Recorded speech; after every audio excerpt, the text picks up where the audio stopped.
So you're familiar with the eponyms, which are used with people's names, eponyms, but then there's these numerical eponyms, where it's named for a number, and that's kind of a weird thing.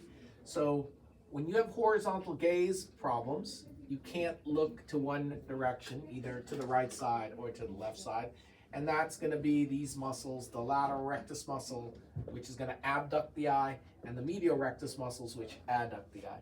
So in your brainstem, that's controlled by the nuclei.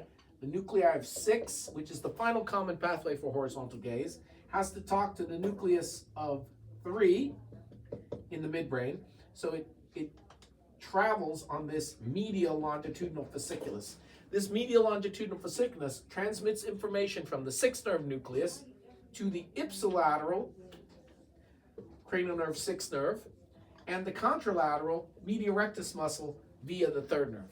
So if we want to look to the right, for example, we have to fire the right lateral rectus, but we also have to fire the left medial rectus, and we have to fire them together so that the eyes move together. And that is mediated by the medial longitudinal fasciculus, the connecting fasciculus between the 6th on the right and the MLF, which is talking to the 3rd on the left side. So when we have a half means one eye only, one motion only. Either adduction or abduction is missing. A 1 is a horizontal gaze palsy. So the numerical eponym 1.5 syndrome means you have a horizontal gaze palsy. So if you ding out the right 6th nerve nucleus, you'll be dinging out the right 6th nerve. It won't be able to abduct, but you'll also be dinging out the medial rectus to the left. And so you won't be able to look to the right side. That is a 1, a horizontal gaze palsy. However, if you also damage the MLF on the other side, you won't be able to have adduction of the right medial rectus muscle, and that will be associated with a horizontal abducting nystagmus on gaze to the left, and that thing we call a 1.5.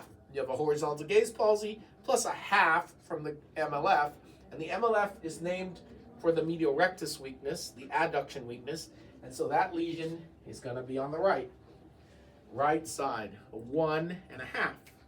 The only movement that you have retained is the left lateral rectus abduction. In a 1/2, you have an adduction deficit with an internuclear ophthalmoplegia and an abduction deficit in the same eye. And that's because instead of damaging the nucleus of 6, you're only damaging the fascicle. So when you damage the right 6th nerve fascicle, you get a right cranial nerve 6 palsy, which produces a right lateral rectus abduction weakness. And if you damage the right medial longitudinal fasciculus, that's going to cause the medial rectus muscle on the right not to fire, and that'll be associated with the horizontal abducting nystagmus to the left. This we call a 1/2 because it's half lateral rectus and half medial rectus. That is all on the ipsilateral side, the right side in this example, because it's named for the side of the medial rectus deficit. So the numerical eponym for 1/2 is all on the ipsilateral side.